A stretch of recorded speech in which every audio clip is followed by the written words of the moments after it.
Hello and welcome to Afterlife Adventures and the true story, or is it a legend, of Hex Hollow. Join me while we investigate and find out. It is 1928 in York County, Pennsylvania, and history has it that in the small area tucked away in the woods in Spring Valley Park is the home of Nelson Rehmeyer, a local farmer and accused witch that lived in the area. Nelson lived with his wife Alice and daughters Florence and Beatrice. One of the local farmers, a Mr. John Blymeyer, believed and confided with other town folk that he was certain Nelson Rehmeyer was a witch and had put a hex on him. Blymeyer sought the advice of Nellie Knoll, also known as the Marietta River Witch, as to how to rid himself of the curse that Nelson bestowed upon him, and she advised Blymeyer that he could lift the curse by doing one of two things. He could steal Rehmeyer's spellbook, known as the Long Lost Friend, and burn it, or he could cut a lock of Nelson Rehmeyer's hair and bury it 6 feet in the ground. Blymeyer was certain he had been hexed because all of the bad luck and misery in his life. He decided to seek the help of the Marietta Witch, who charged him $5 per session for 6 sessions to remove the curse, which he paid, and the Marietta Witch revealed that Nelson D. Rehmeyer was the individual who cursed him. Nelson Rehmeyer was known to practice Pow Wow, which was a practice of a healing tradition that mixes pagan rituals with Christian theology. There is the same book that is referred to as Nelson's spell book in this story and is currently available on Amazon. The book features herbal remedies, ceremonies, and charms that are actually designed to heal or protect a person that needs help. It is often seen as a book for evil practices, but is actually used for good. There are even reports of farmhouses where they held healing or hexing sessions, or some doctors practiced this treatment in their offices. At first, Blymeyer didn't believe the old witch, because Rehmeyer was considered a family friend. Blymeyer's parents had actually sought help from Nelson during 3 other occasions during his miserable childhood. Another powwower from town tried to convince Blymeyer that he was indeed cursed by Rehmeyer, and when Blymeyer asked her to put a dollar bill in his hand and pull it away, the image of Nelson Rehmeyer would appear, confirming he did curse Blymeyer. He states that when she pulled the dollar away, he saw the image of Nelson Rehmeyer's head and torso on his hand. This somehow confirmed to Blymeyer that he had indeed been cursed, so he knew now that he would have to break into Rehmeyer's home, steal the curse book, and cut a lock of his hair to end the curse.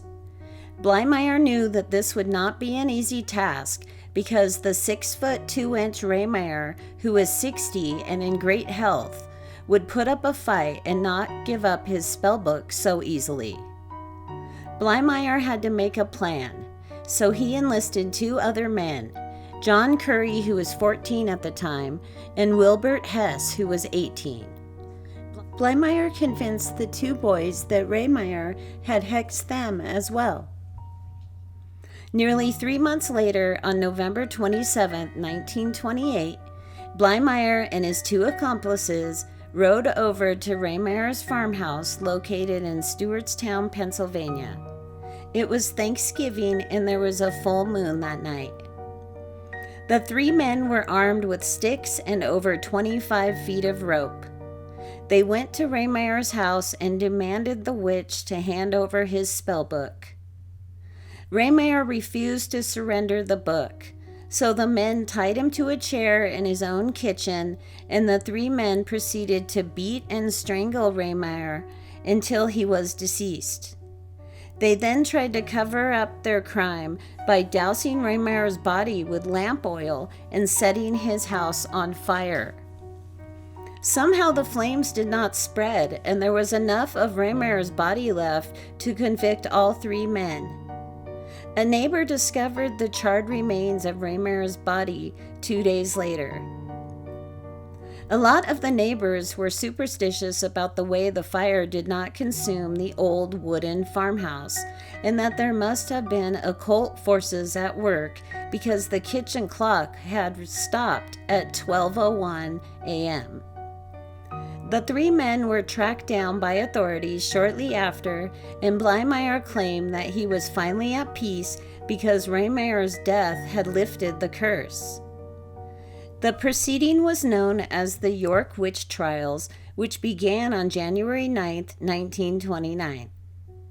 Judge Ray Sherwood ruled that all mention of witchcraft and hexes be left out of the evidence, and it would be called a robbery. Rehmeyer reportedly blamed 14-year-old Curry for Rehmeyer's death and accused him of throwing the fatal blow that killed him. 5 days later, Rehmeyer and Curry were found guilty of first-degree murder and sentenced to life in prison.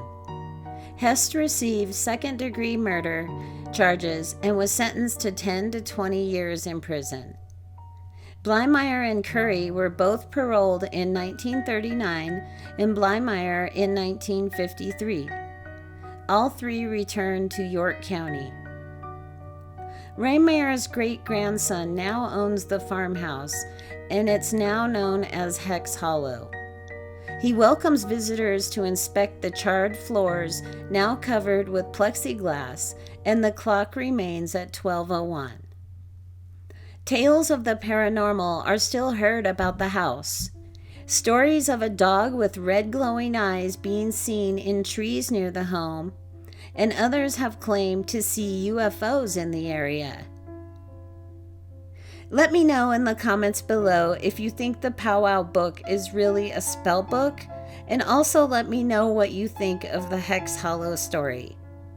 If you like this video, please subscribe and hit the like button. Thanks for watching.